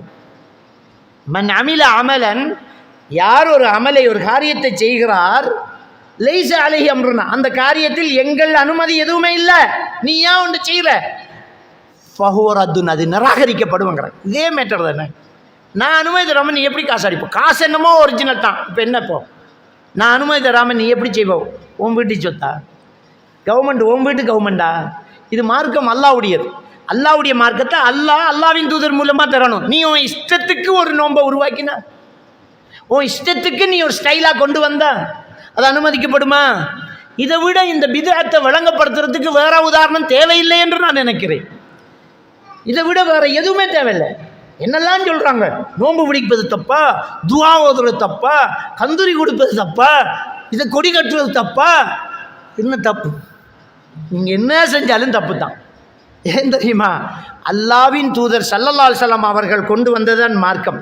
அதுதான் அல்லாஹ் தஆலா சூரத்துல் மாயிதா 3வது வசனத்தை சொல்லலாம், அல் யௌம அக்மல்து லக்கும் தீனக்கும் வ அத்மம்து அலைக்கும் நிஅமதி. இந்த மார்க்கம் பூரணப்படுத்தப்பட்டு விட்டது. பூர்த்தியாக்கப்பட்டால் நீ கல் வைக்க முடியாது. எல்லாம் கட்டி முடிஞ்சு, நீ எங்கே செங்கல் வைக்க போகிற? நீ எல்லாம் கட்டி முடிஞ்ச, நீ கல்லை கொண்டு வந்து எவ்வளத்தை ஓட்ட போகிற? எந்த ஒரு பித்அத்து உள்ளே வருதோ அங்கே ஒரு சுன்னத்து வெளியே போகுதுன்னு அர்த்தம். நீ ஒரு கல் வைக்கிறா, பூரணமான ஒரு பில்டிங்கில் நீ ஒரு கல் வைக்க போகிறண்டா, அங்கே இருக்கிற ஒரு கல்லை நீ உடைக்கணும். அப்போ நீ ஒரு பித்அத்தை இந்த மார்க்கத்துக்குள்ளே கொண்டு வந்தால் இருக்கக்கூடிய ஒரு சுன்னா இல்லாமல் போகும். நீ கூட்டுத்துவா ஓதினால் தொழுகைக்கு பிறகு ஓதக்கூடிய அவுராத்துகள் அங்கே இல்லாமல் போகும். நீ ஒன்று புதுசாக கொண்டு வந்தால் அங்கே இருக்கிறது இல்லாமல் போகும். அப்போ இந்த இஸ்லாமிய மார்க்கத்துக்குள்ள பித்அத்துக்கள் வேற அனுமதி கிடையாது. அல்லாஹ்வின் தூதர் சொன்னாரா நாங்கள் செய்வோம், அல்லாஹ்வின் தூதர் செய்தாரா நாங்கள் செய்வோம். அவருடைய சொல்லு செயல் அங்கீகாரம் இருந்தால் நாங்கள் அதை செஞ்சுக்கிட்டு போவோம். இதுக்குள்ளே நீங்கள் சொந்த கருத்தை கொண்டு வர முடியாது. இப்போ என்னண்டா, உண்மையை சொல்லி நாங்கள் ஈமானில் உறுதி பெறுவோம் அப்படின்றா என்ன அர்த்தம் தெரியுமா? உண்மை இல்லாத சொல்லிக்கிட்டு மக்களை ஏமாற்றிக்கிட்டு இருக்கிறாங்க. மக்கள் தொழுகையாளி ஆகணும் அப்படிங்கிறதுக்காக ஒரு கதை சொல்லுவாங்க. ஒரு பெரியார் பக்தாது சந்தையில் வியாபாரம் செய்துவிட்டு திரும்பி வருவது வழக்கம். அவர் வரும்போது ஒரு குதிரைக்காரனை அவர் என்ன செய்கிறாரு, கூலிக்கு அமர்த்தினார். ஊருக்கு வர்றதுக்கு, சந்தையிலேருந்து ஊருக்கு வர்றதுக்கு ஒரு குதிரைக்காரனை கூலிக்கு அமர்த்தினார். இது தொழுகையின் சிறப்பில் எழுதப்பட்டிருக்கக்கூடிய பள்ளிவாசல்களை வாசிக்கக்கூடிய புத்தகங்கள், அதெல்லாம் நாங்கள் ஒரு காலத்தில் படித்தவங்க. சும்மா சொல்கிறேன்னா, அந்த மார்க்கத்தை மக்களை தொழுகையாளி ஆக்கணுங்கிறதுக்கு பொய்ய சொல்கிறான். எப்படி பொய்ய சொல்கிறான்னு பாங்க, இப்படி எந்த கிதாபில் இருக்குன்னு தெரியல. கூலிக்கு அமர்த்தி அவரோடு இவர் வரும்போது அந்த பாதை 2 வழியாக பிரிகிறது. வளமையாக போகிற வழியாக போகாமல் இன்னொரு வழியால் இவன் திருப்புறான். அவர் சொல்கிறாரு, ஏப்பா அதில் போகிற, இதில் தானே போகணும் அப்படின்றார். இது குறுக்கு வழி, சீக்கிரமாக போய்த்திடலாம் அப்படின்ட்டு அவன் சொன்னான். அவன் சொல்லு பேச்சை நம்பி இவரும் அப்படியே உட்கார்ந்துருந்தார். அது அப்படியே போய், அது ஒற்றையடி பாதை, ஒரு காட்டில் போய் அந்த பாதை அப்படியே முடிந்தது. அந்த இடத்தில் ஏற்கனவே சிலர் மரணித்து போன எலும்புக்கூடுகள் எல்லாம் கிடந்தது. உடனே அவன் குதிரையிலிருந்து வாளோடு வெளியிலே பாய்ந்தான். உன் சொத்துக்களை எல்லாம், காசு பணம், தங்க நாணயம், வெள்ளி நாணயம் எல்லாத்தையும் தந்துவிடு, உன்னை கொல்ல போகிறேன் அப்படின்ட்டான். இவர் சொன்னார், எல்லாத்தையும் எடுத்துக்க, என்ன உசுரோடு விட்டுறேன்டார். நான் உசுரோடு விடமாட்டேன், கொல்லுவேன் அப்படி என்றார். அப்போ இவர் அடுத்து ஒரு அவகாசம் கேட்குறார். ஒரு 2 ரக்கா தொழுறதுக்கு எனக்கு அவகாசம் தர்றியா அப்படின்னு கேட்டார். அவருக்கு அனுமதி கொடுக்கப்பட்டது. இவர் தக்பீரை கட்டிக்கிட்டார். பக்கத்தில் வாளோடு நின்றுக்கிட்டே சீக்கிரம் முடி அப்படின்னு அவன் வாளோடு நிற்கிறான். சூரத்துல் ஃபாத்தியா ஓதினவருக்கு அடுத்து என்ன ஓதுறங்கிறதே ஒரு பெரிய பதட்டமாக போச்சு. அப்போ ஆபத்தில் அழைப்பவனுக்கு பதில் கொடுப்பவன் வேறு யார் அப்படிங்கிற ஒரு வசனத்தை அவர் தெரியாதனமா அப்படியே ஓதிட்டார்.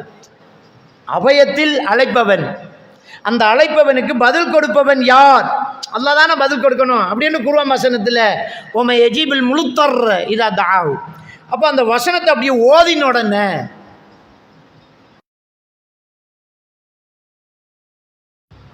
ஒரு வெளிச்சத்தோட ஒரு குதிரையில் ஒருத்தர் வந்து இறங்கி ஒரு வாள் எடுத்து இவனை வெட்டினார். வெட்டி அவன் அப்படியே அந்த இடத்துல சாம்பல் போனா, அப்படியே அவர் மறைஞ்சிட்டார். பார்த்தீங்களா தொழுகையின் சிறப்பு எங்க இருக்குது? எந்த ஹதீஸில் இருக்குது? எங்க இருக்குது? இல்லை, கிதாபில் இருக்கா? இல்லை. இது எவ்வளவு அபத்தமானது. அப்போ அல்லாஹ் குதிரையில் வருவான், அல்லாஹ் வந்து வெட்டிட்டு போவான். இப்போ இதில் என்ன விஷயம்ண்டா, இஸ்லாமிய மார்க்கம் என்ன சொல்லுது? மன் குத்தில தூன மாலிஹி ஃபஹுவ ஷஹீத். தன் சொத்தை ஒருத்தன் கொள்ளையடிக்க போகிறான்டா, அவனோடு போராடி ஒருத்தன் மரணித்தால் அவன் ஷஹீத். இவர் போராடலையே, இவர் எப்படி நல்ல மனுஷனாக இருக்க முடியும்? அவன் சொத்தை பொறிக்கிறதுக்கு வாள் எடுக்கான், சண்டை எல்லாம் செய்யணும், உரிமைக்காக போராடணுமே. யார் தன் உயிருக்காக போராடி மரணிக்கிறாரோ, என்ன கொல்ல போகிறான்டா, நான் என்ன செய்யணும்? கடைசி வரைக்கும் போராடணும். அப்படி மரணித்தால் அவன் ஷஹீது. சரணடைகிறான், என்னை விட்டுடுங்கிறான், எல்லாத்தையும் எடுத்துக்க என்ன விடுங்கிறான். இது ஒரு நல்ல பண்பா? இல்லை. அந்த நேரத்தில் இவர் தக்பீர் கட்டி தொழுது இவர் இந்த வசனத்தை ஓதினோன்னா, அந்த வசனத்தில் சொல்லப்பட்டது யார்? ஒரு பிரச்சனையின் போது அப்போ வந்தது அல்லான்னு சொல்ல வரையா? அல்லாஹ் குருவம் கற்பிக்கிறோமா? அல்லாஹ் குதிரையில் வந்தான், வெளிச்சம் பொருந்தினது, வாள் இடத்துக்கு வந்தான், வெட்டினான். அல்லாஹ் அழிக்கிறதுக்கு ஆள் தான் பெறணுமா? நொடி பொழுதுல செத்து போக மாட்டேன்னா இப்படியாவது சொல்லியிருக்கலாம். இல்லை, அவர் ஓதி முடிய பட்டனு மௌத்தாயிட்டான்னு சொன்னாலாவது அல்லாஹ் தண்டிச்சிட்டான்டாவது வெறும். அப்படியும் இல்லை, ஒரு குதிரையில் ஒரு ஆள் வந்து வெட்டி போட்டு போயிருக்கு. அப்போ இதை மக்களுக்கு நாம் பயம் பண்ணி தொழுகை சிறப்பு பார்த்தீர்களோ அப்படின்னு சொன்னால், அப்போ இந்த எவ்வளோ பயங்கரமான நேரத்துல எல்லாம் மக்கள் தொழுதாங்க. இந்த 90ஆம் ஆண்டு காத்தாங்குடியில் பள்ளி வாசலில் தொழுதுட்டு இருக்கும்போது இந்த ஆயுதம் தாங்கிய குழு வந்து சுட்டு 113 பேர் மௌத்தாயினாங்களே, அவங்கெல்லாம் துவா கேட்கலையா? எல்லாம் வரலையாங்க? இதை கேட்டால் நம்ம என்ன பதில் சொல்கிறது? சிந்திச்சுப்பார். பொய்யை சொல்லி மக்களை தொழுகையாளி ஆக்கணுமா? எங்கே இருக்குது? எங்கே இருக்குது? சிந்திச்சு பாருங்க. அதே புத்தகத்தில் தொழுகையின் சிறப்பில் இன்னொரு விளக்கம். ஒரு ஷேக் பெரியார் எனக்கு கண்ட ரொம்ப நாளாக போச்சு அதை படித்து, அதனால் சொல்கிறேன். ஒரு பெரியார், அவர் மரணித்தார். அவருடைய நல்லடக்கத்தின் போது நான் அங்கு போயிருந்தேன். நல்லடக்கத்தின் போது அங்கு நான் போயிருந்தேன். அங்கே போயிருக்கும்போது அடக்கம் எல்லாம் முடிஞ்சு இருக்கும்போது ஒரு செங்கல் அந்த கபர் மேலே விழுந்து அது ஓட்டையானது. செங்கல் கபருக்கு மேலே விழுந்துட்டான். விழுந்து அப்படியே ஓட்டையாயிச்சான். ஓட்டையால் எட்டி பார்த்தா உள்ளே தொழுதுட்டு இருக்கிறார்.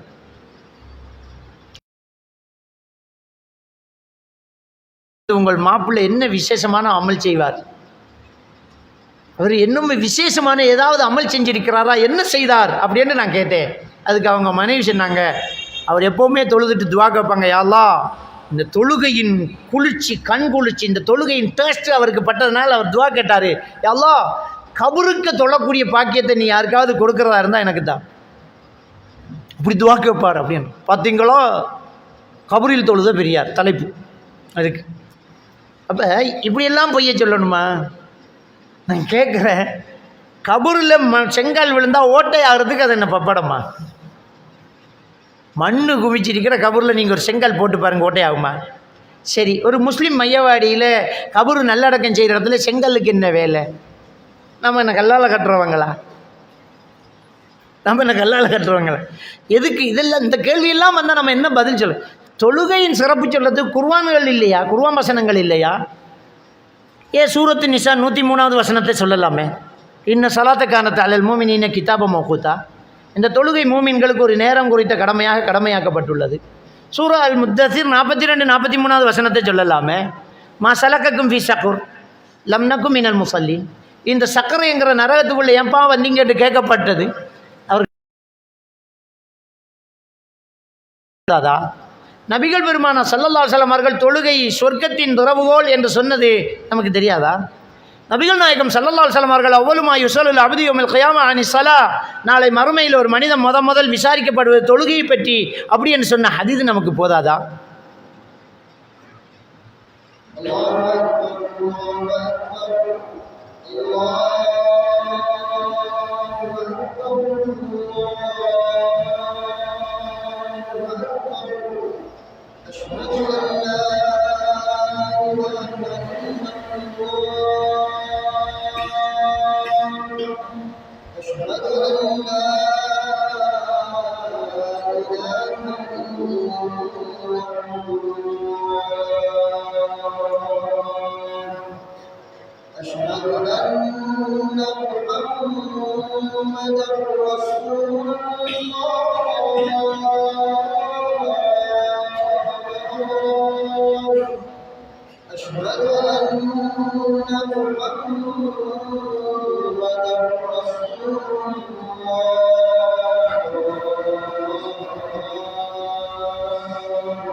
அல்ஹம்துலில்லா ஸலாத்து வஸ்ஸலாமு அலா ரசூலில்லா முஹம்மது பின் அப்துல்லா. இப்போ இந்த மக்களுக்கு மார்க்கத்தை சொல்கிறதுக்கு பொய்யை சொல்ல வேண்டிய தேவை இல்லை. இப்போ நம்ம வங்குரோத்தாவாக இருக்கிறோம். மக்களை திருத்துறதுக்கு, மக்களுக்கு இஸ்லாத்தை சொல்கிறதுக்கு இங்கே உள்ள சரக்கு இல்லாமல் வங்குரோத்துத்தனமாவாக இருக்கும். அல் ஃபர்கு பைனல் அப்தி வல் குஃப்ரி தர்கு ஸலா.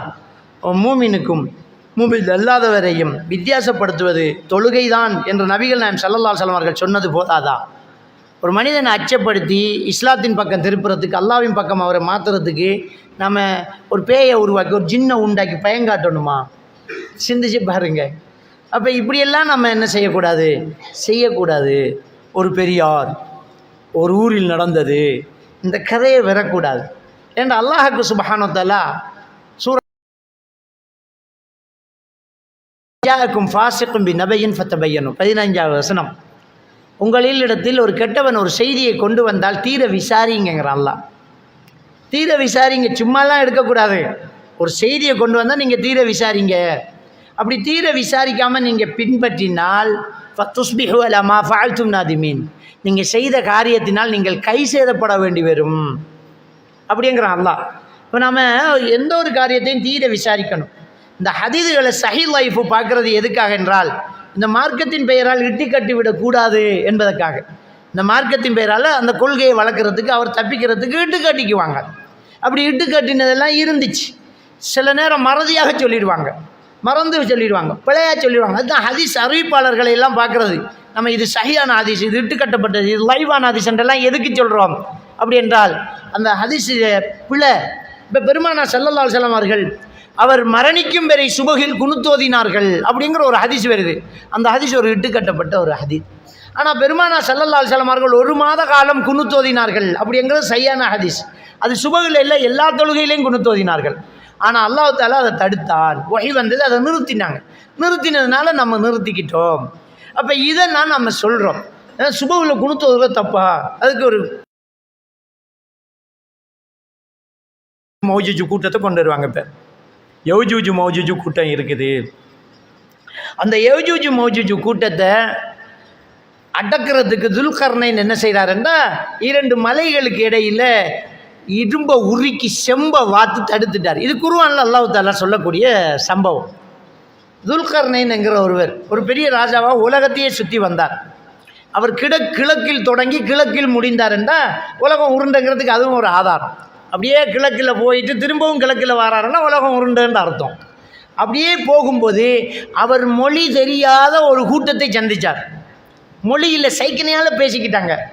எங்கே வந்திருக்கிறாரு இவர், ஒரு பெரிய ஒரு சிறந்த ஒரு தலைவர் வந்திருக்கிறாரு, பலமுள்ளவர் வந்திருக்கிறாரு, அவர்கிட்ட தான் நம்ம உதவி தேடணும்னு அந்த மக்கள் என்ன செய்கிறாங்க, யஜூஜ் மஜூஜ் கூட்டம் வந்து எங்களை அழிச்சிக்கிட்டு கொள்ளையடிச்சிக்கிட்டு நாசமாக்கிட்டு கொலை செஞ்சுக்கிட்டு இருக்கிறாங்க, எங்களுக்கு பாதுகாப்பு தேவை, எப்படியாவது எங்களை இவங்கள்ட்ட இருந்து காப்பாற்றுங்க, உங்களுக்கு என்ன வேணுமென்னாலும் தரோங்கிறான். அவங்கள்ட்ட நல்ல பொருளாதாரம் வளம் இருக்குது, ஆனால் இவங்கள்ட்ட இருந்து தப்பிக்க முடியாத பலகீனப்பட்டவங்களாக இருக்கிறாங்க. அப்போ அதை புரிஞ்சுக்கிட்டு துல்கர்னைன் அவங்க என்ன சொல்கிறாங்கண்டா, இரும்பை கொண்டு வந்து உருக்கி தாருங்கள், அதை இரும்பை கொண்டு வந்து குவியுங்கள், அதில் நெருப்பை வைத்து ஊதுங்கள் அப்படின்னு சொல்லி நான் உங்களை தடுத்து காட்டுறேன்ட்டு இரும்பை உருக்கி 2 மலைகளுக்கு இடையில் போத்தி அதில் செம்பை மேலால் ஊற்றி தடுத்தார் அப்படின்னு சொல்லி அல்லாஹ் குர்ஆன்ல சொல்லி காட்டுறான். அந்த யஜூஜ் மஜூஜ் கூட்டத்தினுடைய தன்மை என்னென்னா, மலையில் ஏற முடியாது. அவங்க மலையில் ஏற மாட்டாங்க. அவங்க எவ்வளோ பெரிய பலமான இருந்தாங்களும் மலையில் ஏற மாட்டாங்க. அவங்க அந்த மலை அந்த தடுப்பு சுவருக்கு அங்கால வளர்ந்துக்கிட்டு இருக்கிறாங்க. அது எப்படிப்பட்டவங்க, நம்மெல்லாம் சொல்லுவோம் கொட்டாங்க கை கொட்டாங்க, அது எப்படின்னு தெரியல. ஆனால் அவங்கள்ட்ட ஒரு தன்மை இருக்குது, மலையில் ஏற முடியாது. நபிகள் நாயகம் ஸல்லல்லாஹு அலைஹி வஸல்லம் அவங்க சொல்கிறாங்க, கியாமத்து நாள் நெருங்கும்போது யஜூஜ் மஜூஜ் கூட்டம் பெரும். அந்த ஈசா அலைஹிஸ்ஸலாத்து வஸ்ஸலாம் அவங்களும் மூமின்களும் ஒரு மலை மேலே ஏறிக்குவாங்க, எல்லா அட்டூழியம் பண்ணுவாங்க, மலைக்கு மேலே ஏற முடியாது. அதனால் முஸ்லீம்கள் தப்பிக்குவாங்க. மலையில் ஏற தெரியாது, அவங்களுக்கு ஏற முடியாத அளவுக்கு அவங்களுடைய உடல் பாகு. அவங்க அங்கே தடுக்கப்பட்டிருக்கிறாங்க.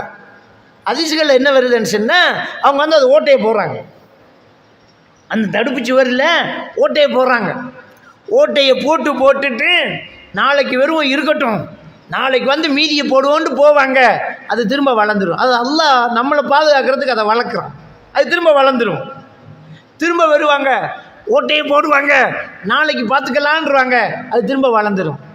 ஹதீஸில் என்ன வருதுண்டா, கடைசியாக கியாமத்து நாள் நெருங்குதுண்டா, ஒரு நாள் அவன் சொல்லுவான், இன்ஷா அல்லாஹ் வருவோம்பான். அப்போ வளராது. ஓட்டையை போடுவாங்க, நாளைக்கு வருவோம்பாங்க, வளர்ந்துடும். இன்ஷா அல்லாஹ் நாளைக்கு வருவோம்பான், அன்று வளராது. அன்று தான் அதை ஓட்டையை போட்டுட்டு வெளியில் வருவாங்க. அது கியாமத்து நாள் நெருங்கும்போது என்ன தஜ்ஜால் எல்லாம் வந்தது பிறகு தான் அது நடக்கும். அப்போ வெளியில் வருவாங்க. அப்படி வெளியில் வந்து அவங்க அட்டூழியம் பண்ணுவாங்க. வானத்தில் இருக்கிறவங்க பூமியில் இருக்கிறவங்களை கொன்றாச்சு, வானத்தில் இருக்கிறவங்க கணக்கு பார்ப்போன்ட்டு அம்பை விடுவாங்க. அல்லாஹ்வுடைய தூதர் சொன்னாங்க, போன அம்பு ரத்தக்கரையோடு திரும்பி வருவாங்கிறாங்க. என்ன அதிசயம்னு தெரியல. இவங்க அப்படி அட்டூழியம் பண்ணுவாங்க. அப்போ ஈசா அலைஹிஸ்ஸலாத்து வஸ்ஸலாம் அவர்கள் மூமின்களோடு ஒரு மலை மேலே இறக்குவாங்க. அதை அவன் ஏறிட்டு கடக்க முடியாது. இது கியாமத்து நாளுடைய விஷயம். இப்போ இவங்க அந்த குனூத்து நிப்பாட்டினத்துக்கு என்ன கதை சொல்லுவாங்கண்டா, யஜூஜ் மஜூஜ் கூட்டம் ஓட்டையை போடுதான்,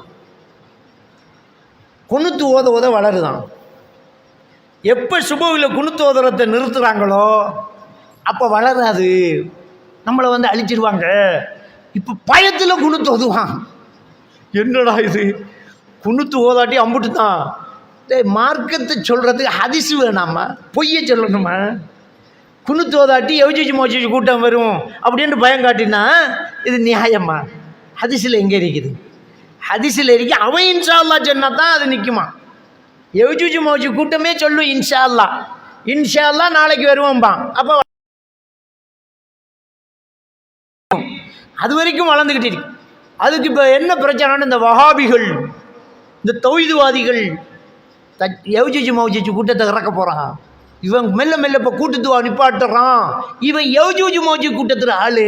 இப்போ உலகமெல்லாம் இலங்கையெல்லாம் ஒவ்வொரு ஊரெல்லாம் இவன் மெல்ல குணுத்தை நிப்பாட்டுவான். பாருங்க, இந்த குணுத்து எப்போ நிற்குதோ அப்போ அவன் வந்துடுவான். இப்போ மக்கள் பார்ப்பான், பயமாக இருக்கும், வா விடக்கூடாது நம்ம குணுத்துங்கிறான். அடையப்பா ஹதீஸ் இல்லையா? பொய்யை சொல்லி மார்க்கம் வளர்க்கணுமா? பொய் சொல்லி இஸ்லாத்தை கொண்டு வரணுமா? நம்ம சிந்திச்சு பாருங்க. அப்போ இப்படியெல்லாம் இந்த பொய் சொல்ல தேவையில்லை, உண்மையை சொல்லுவோமே, உளப்பூர்வமாக இந்த மார்க்கத்தை அழகாக மக்களுக்கு எடுத்து வைப்போமே. இந்த மார்க்கத்தில் இல்லாத பொய்யை சொன்னால் எவன் இஸ்லாத்துக்கு இருப்பான்? இன்றைக்கி இஸ்லாத்துக்குள்ள மக்கள் வந்துக்கிட்டு இஸ்லாம் ஒரு அறிவுபூர்வமானது. இஸ்லாத்தை பார்த்தோன்னே மக்கள் வந்துக்கிட்டிருக்கிறான். படித்தவன், சயின்டிஸ்ட், டாக்டர்ஸு, ஆய்வாளர், வானவியல் சாஸ்திரம் படித்தவன் எல்லாமே இங்கே உள்ளே வந்துக்கிட்டு இருக்கிறான். என்னடா இது அற்புதமாக இருக்குது. இந்த நூற்றாண்டில் நாம் கண்டுபிடிச்சதை எப்படி அந்த நூற்றாண்டில் சொல்ல முடியுது? 1400 ஆண்டு காலத்துக்கு முன்னாடி எப்படி இதை சொல்ல முடியுது என்று அவன் வியந்து போய் உள்ள இஸ்லாத்துக்குள்ளே வந்துக்கிட்டு இருக்கிறான். இவ்வளோ அற்புதமாக இருக்குது. இந்த உலகத்தில் உயிர்கள் செல்லால் உருவாக்கப்படுது. எல்லா உயிரும் செல்லிலிருந்து வருதுன்றதை நம்ம சொன்னோம். மனிதன், விலங்கு, பறவை, தாவரம் இதெல்லாத்தையும் அப்படியே சின்ன பகுதி கொண்டு போனால் செல்லோடு நிற்கும். இந்த செல்லு ரொம்ப சின்னது. செல்லை பிரித்து அதுக்குள்ளே என்ன இருக்குன்னு யாரும் பார்க்கல. டாக்டர் கீத்மூர் பார்த்தார். டாக்டர் கீத்மூர் பார்த்தது இந்த நூற்றாண்டில். ஏன்னா அவருக்குத்தான் அதை பிரித்து பார்க்கக்கூடிய கருவிகள், டெக்னாலஜி வளர்ந்தது. அப்போ அந்த கருவியை வச்சு செல்லை பிரித்து பார்த்தார். அந்த செல்லுக்குள்ளே இருப்பது சைட்டோபிளசம் என்றார். அந்த சைட்டோபிளசமை பிரித்து பார்த்தார். அந்த சைட்டோபிளசமில் இருப்பது தண்ணீர் என்றார். அதனால் கீத்மூர் சொன்னார், நீர், சைட்டோபிளசம், செல்லு, திசு, உடல் உறுப்பு, உயிர் என்று உயிர்களுக்கெல்லாம் ஒரு படிமுறை செய்தார். முதல் உலகத்தில் உயிர்களெல்லாம் நீரிலிருந்து உருவானது என்று 1400 ஆண்டு காலங்களுக்கு முன்னாலேயே சூரத்துல் அன்பியாவில் அல்லாஹ் தஆலா ஒவ்வொரு உயிரையும் நாம் நீரிலிருந்து உருவாக்கினோம் என்று சொல்கிறான். இதை கேட்ட உடனே டாக்டர் கீத்மூர் சொல்கிறார், சந்தேகம் கிடையாது, இந்த திருக்குர்ஆன் கடவுள் வேதம்தான் என்றார். அவன் இஸ்லாத்துக்கு வரல, ஆனால் இது கடவுள் வேதம்ங்கிறான். அந்த அளவுக்கு அறிவுபூர்வமான இந்த மார்க்கத்துக்குள்ளே இருந்துக்கிட்டு இட்டு கட்டி பொய் சொல்லி இஸ்லாம் பரப்ப நினைச்சா எவனாவது படித்தவன் இஸ்லாத்துக்கு வருவானா? எவனாவது படித்தவன் இஸ்லாத்துக்கு வருவானா? இவங்களால் நமக்கு வெக்கமாக கிடக்குது. இந்த மார்க்கம் என்ற போர்வையில் வந்து இருந்துக்கிட்டு இந்த தீனுல் இஸ்லாம் என்று சொல்லிக்கிட்டு மௌலைமார் என்று இருந்துக்கிட்டு அவன் என்ன செய்கிறான்னு சொன்னால், அந்த மறுமை நாளில் நீங்கள்லாம் போய் இருந்தா உங்கள் கையில் எல்லாருக்கிட்டையும் ஒரு பேப்பர் தரப்படும். அதான் நீங்கள் மகான்கள் பேரில் ஓதின மௌலுது, அதை பார்த்தோன்னே மலக்குமார்கள் சொர்க்கத்துக்கு விட்டுருவாங்களாம். என்னடா நீங்கள் கதை விடுற? மௌலுதில் என்னடா இருக்குது? பச்சை பொய்யை சொல்லி வச்சிருக்கீங்களே, பச்சை பொய்யை வச்சுக்கிட்டு இருக்கிறீங்களே. முஹிதீன் மௌலுதுங்கிறீங்க. முஹிதீன் மௌலுதில் இருக்கிற ஒரு சம்பவத்தை சொல்கிறேன் கேளுங்க. முஹிதீன் மௌலுதில் இருக்கக்கூடிய ஒரு சம்பவம்.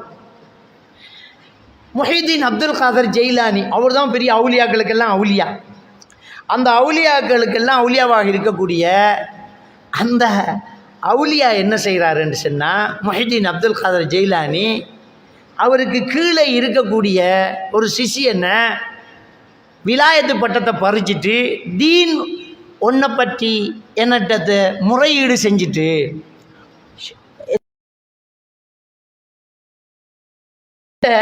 உன்னை பற்றி ஒரு குற்றச்சாட்டு வச்சுட்டு அவன் விலாயத்தை பறிச்சுன்னா ஊரை விட்டு ஓடு அப்படின்னு அவரை விரட்டுட்டாரான்.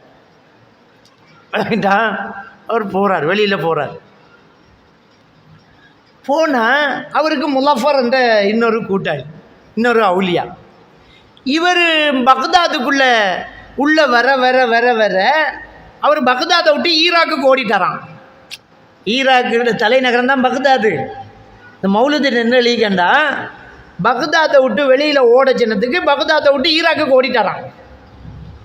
இப்போ சரி என்னமோ அப்போ பக்தாத் ஒரு ஊர், ஈராக் ஒரு ஊராக இருந்திருக்கும், சரி விடுவோம். ஓடினவர் எப்பெல்லாம் பக்தாதுக்குள்ளே வர வர முயற்சி செய்கிறாரோ அப்போல்லாம் அந்த எல்லையில் அப்படியே குப்புற விழுந்துருவானான். அந்த எல்லைக்கு வரக்குள்ள குப்புற விழுந்துடும். ஏன் தெரியுமா? முஹிதீன் அப்துல் காதர் ஜெயிலானி விலாயத்தை பறிச்சு போட்டு இந்த எல்லைக்கு வரப்படா ஓடு கண்டுட்டார். அவர் அவுலியா தடுத்ததுனால வர முடியலை. அவரை யாராவது சுமந்துக்கிட்டு வந்தால் 2 பேரும் விழுந்துருவாங்களாம்.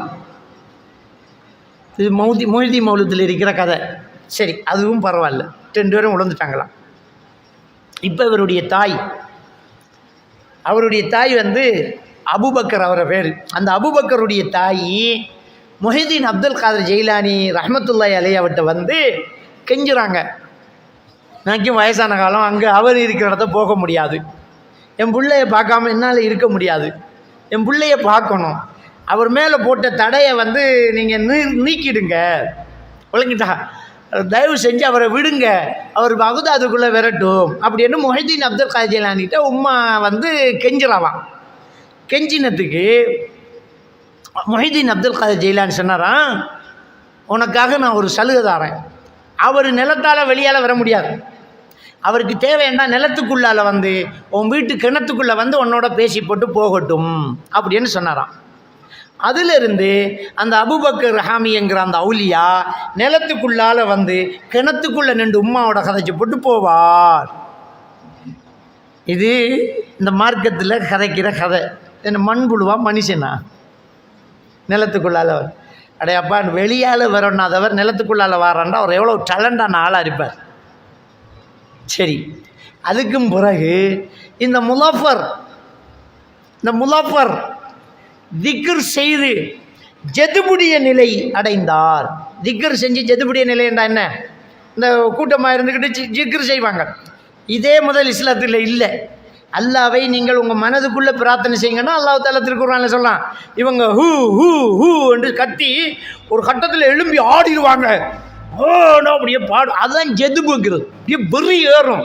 அந்த ஜெதுபுடைய நிலையில் அல்லாவை கண்டார். இது கதை. சிந்திச்சு பாருங்க. நம்ம பொய் சொல்லலை, நாங்கள்லாம் ஓதின மௌலுது தான். எப்போ வேணுமென்னாலும் வரலாம். மொய்தி மௌலுது நம்மகிட்ட இருக்குது. அப்போ ஜெதுபுடைய நிலையில் அல்லாவை கண்டாராம். அல்லாவை காண முடியுமா? அல்லாஹ் பார்க்க முடியுமா? அவனே உங்களை பார்க்கிறான், பார்வைகள் அவனை அடையாது என்று அல்லாஹ் குர்ஆன்ல சொல்றான். அல்லாவை பார்த்துறான். அல்லாஹ் உனக்கு என்ன வேணும் கேளுன்னு கேட்டான். எல்லாம் கதைக்குள்ளே வந்துட்டான். இப்போ படம் அப்படித்தானே, கடவுள் வந்தால் உனக்கு என்ன வரம் வேணுங்கள் அப்படி தானே கேட்குறது. இப்போ மௌலுதுலேயும் அதான் கேட்குறான். அல்லாஹ் வந்து அவர் முலஃபர்கிட்ட உனக்கு என்ன வேணுங்கள் அப்படின்னு சொன்னாராம். அதுக்கு முலஃபர் சொன்னாராம், என்னுடைய நண்பன் அபூபக்கரை முஹைதீன் அப்துல் காதர் ஜெயிலானி ஊருக்குள்ளே வராமல் தடுத்துட்டாரு. அவருடைய விலாயத்து பட்டம் பறிக்கப்பட்டிருக்குது. அவர் பழையபடி ஊருக்கு வரணும் அப்படின்னு அல்லாஹ் கிட்ட கேட்டாராம். அப்போ அல்லாஹ் கேட்டான் என்ன வரம் வேணுமென்று. இவர் வரத்தை சொன்னால் அல்லாஹ் அதை கொடுக்கணுமா இல்லையா? அல்லாஹ் என்ன சொல்லலாம் தெரியுமா? அதை மட்டும் கேட்காது, அது முஹைதீனுடைய ஆட்சியில் உள்ளது, அதை நான் செய்ய முடியாதுங்கிறான் அல்லாஹ். எந்த அளவுக்கு போயிருக்கு பாரு. அல்லாவை கொண்டு முஹைதீன் அப்துல் காதர் ஜெயிலானியை விட சின்னதாக கீழே போட்டுட்டான். முஹைதீன் அப்துல் காதர் ஜெயிலானிக்கு எதிராக நம்மெல்லாம் ஒன்றும் செய்ய முடியாதப்பா, வேறு ஏதாவது இருந்தால் கேளு. அல்லாவை பிளான் பண்ணி அடிக்கிறான். முட்டாள்தனமானவங்க.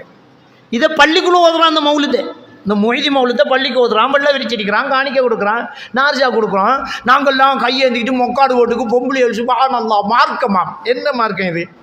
இதை விட கேவலம் ஏதாவது இருக்குமா? அதுக்கு பிறகு நபிகள் நாயகம் ஸல்லல்லாஹு அலைஹி வஸல்லம்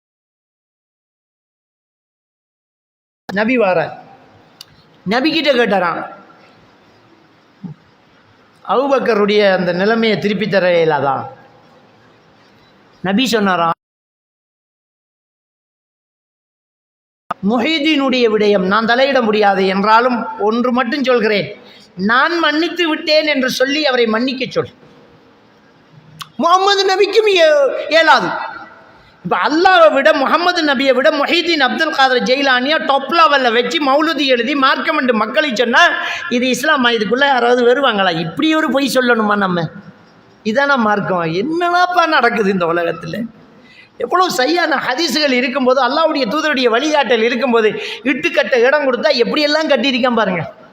கொஞ்சம் லைவுக்கு இடம் கொடுத்தா, இட்டுக்கட்ட இடம் கொடுத்தா, மார்க்கம் என்ற பெயரில் யார் வேணுமென்றாலும் எதை வேணுமென்றாலும் செய்யலாம் என்று சலுகை கொடுத்தா, அல்லாவை விட ரசூலுல்லாவை விட முஹைதீன் அப்துல் காதர் ஜெயிலானி என்கிற ஒருத்தரை ஹிஜ்ரி 500 பிறந்தவரை தூக்கி பெரிய ஆளாகிவிட்டான்.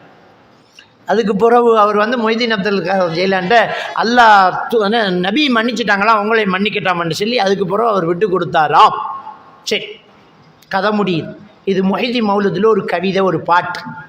சுப்ஹான் அல்லாஹ், எப்படியெல்லாம் பொய்யை விட்டு கட்டுறான், விட்டு அடிச்சுக்கிட்டு இருக்கான். அப்போ இந்த மார்க்கத்தை பொய் சொல்லி பரப்பணுமா? உண்மையை சொல்லுங்களேன். அந்த உண்மையை சொல்லும்போது அது நமக்கு எதிராக வரலாம், அப்பவும் சொல்லணும். அதான் இஸ்லாம். நபிகள் நாயகம் ஸல்லல்லாஹு அலைஹி வஸல்லம் அவர்களுக்கு எதிராக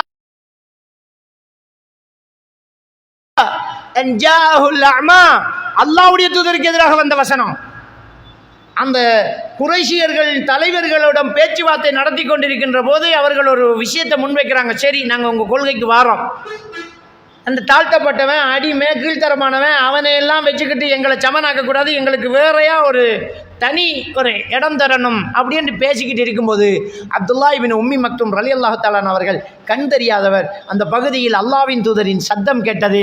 அஸ்ஸலாமு அலைக்கு யா ரசூலல்லாஹ் என்று சலாம் சொன்னபோது இன்னரம் வராரேன்றாங்க ரசூலுல்லாஹ். முகம் அப்படியே கடுகடுத்து போனார். இதைத்தான் பேசிட்டு இருக்கானுங்க. கண்ணு தெரியாதவன், வலது குறைஞ்சவன், அடிமையாக இருக்கிறவன், ஏழை, இதெல்லாம் எங்களோட வைக்கப்படான்னு பேசிட்டு இருக்கானுங்கள். இந்நேரம் பார்த்து இந்த ஆள் வருது என்று நினைத்தார். முகம் கடுகடுத்தார். அல்லாஹ் குர்ஆன் வசனத்தை இறக்குறான், இவன்லாம் இஸ்லாத்துக்கு வருவான்னு உனக்கு யார் உத்தரவு தந்தது? நீ எப்படி முகம் கடுகடுப்ப? யாரு பரிசுத்தமானவன் உனக்கு எப்படி தெரியும்? அபசவத்தவல்லா அன்ஜாஹுல் அமா, கண் தெரியாதவர் வந்தபோது அவர் முகம் கடுகடுத்தார் என்று அல்லாஹ்வின் தூதருக்கு கண்டித்து அவருக்கு வந்த வசனத்தை அல்லாஹ்வின் தூதர் ஓதி காட்டினார்கள். அதுதான் சத்தியம். அவருக்கு எதிராக வந்ததையும் அவர் ஓதி காட்டினார். அதுதான் சத்தியம். அதுதான் இஸ்லாம். தனக்கு எதிராக வந்ததென்றால் அதை சமாளிக்கக்கூடாது. என்னடா நமக்கு எதிராக இருக்குது, நம்ம தொழிலுக்கு ஆப்பு வைக்குதுன்னுட்டு அதை நைஸை நழுவி விட்டு அப்படி என்றால் அப்படின்றத ஒரு கருத்து சொல்லி, என்ன இது நமக்கு எதிராக இருந்தாலும் ஹக்கு தான், மார்க்கம் தான், உண்மையை சொல்லித்தான் ஆக வேண்டும். அதில் எந்த மாற்று கருத்துக்கும் இடம் கிடையாது. நான் சீதன வீட்டில் இருக்கேங்கிறதுக்காக சீதனத்தை அதியாவாக கொடுத்த ஹலால் என்று பிரச்சாரம் பண்ணலாமா? எத்தனை தௌஹீது பேசுகிற மௌலைமார்கள் பிரச்சாரம் பண்ணுறாங்க. அவர் இருக்கிற வீடு சீதன வீடு, இல்லாட்டி அவர் தம்பி இருக்கிற வீடு சீதன வீடு, இல்லாட்டி அவரை மகளுக்கு வீடு கட்டி வச்சிருக்கார், அவர் பிரச்சாரம் பண்ணுறார். பாப்பா உம்மா விரும்பி கொடுத்தால் அது எப்படி ஹராமாகும்? ஹதியா எப்படிதான் ஹதியாவாகும்? இன்னொருத்தன் சொத்தை சுரண்டி கொடுக்காம அப்பன் பிறந்த காக்கா தம்பிட சொத்தும் சேர்ந்து போகுது. அது அநியாயம் இல்லையா? அனந்தர சொத்தாக வைக்க வேண்டிய சொத்துக்களை ஒரு பொம்பளை பிள்ளைக்கு வீட்டா கட்டி கொடுத்து காரா வேண்டி கொடுத்து கல்யாணம் பண்ணி கொடுத்துட்டு அது என்னுடைய ஹதியா என்றால் உங்க அப்பா வீட்டு சொத்தா? அல்லாஹ்வுடைய தூதர் ஸல்லல்லாஹு அலைஹி வஸல்லம் அவர்களிடம் ஒரு நபி தோழர், யா ரசூலல்லாஹ் என் சொத்தையெல்லாம் தர்மம் செய்ய போகிறேங்கிறதுக்கு முடியாதுன்றாங்க. அப்படியே 3ல் 2 பங்கு கொடுக்க போறேன்னா முடியாதுன்னாங்க. அரவாசை கொடுக்க போறேன்னாங்க முடியாதுன்னாங்க. 3ல் 1 கொடுக்குறேன்னாங்க. அதுவும் அதிகம்தான் என்றாலும் அனுமதிக்கிறேன். உன் பிள்ளைகள் சொத்து எப்படி கொடுப்பேன் நீங்கிறாங்க. எப்படி தர்மம் செய்வ? எல்லாத்தையும் எப்படி பொட்டி கொடுக்கணும்? ஒரு பிள்ளைக்கு மட்டும் கொட்டி கொடுத்துட்டு அவர் சீதனம் கொடுக்கார், இவர் மிம்பர்ல அது ஹதியாவா கொடுத்தா ஹலால் எங்கிறா கண்டுபிடிச்சிங்க நீங்க? தனக்கு தோதுக்கு மார்க்கத்தை மாற்றலாமா? தன் தோதுக்கு மார்க்கத்தை மாற்றிக்கிட்டு போகலாமா? நபிகள் நாயகம் ஸல்லல்லாஹு அலைஹி வஸல்லம் அவர்கள் இப்படித்தான் சும்மா நாங்கள் அசாக்கோல் எடுக்கலன்னு நம்ம அடித்து சொல்கிறோம். அது பித்ஆத்தண்டம், ஊருக்குள்ளே சண்டை, காலம் போச்சு.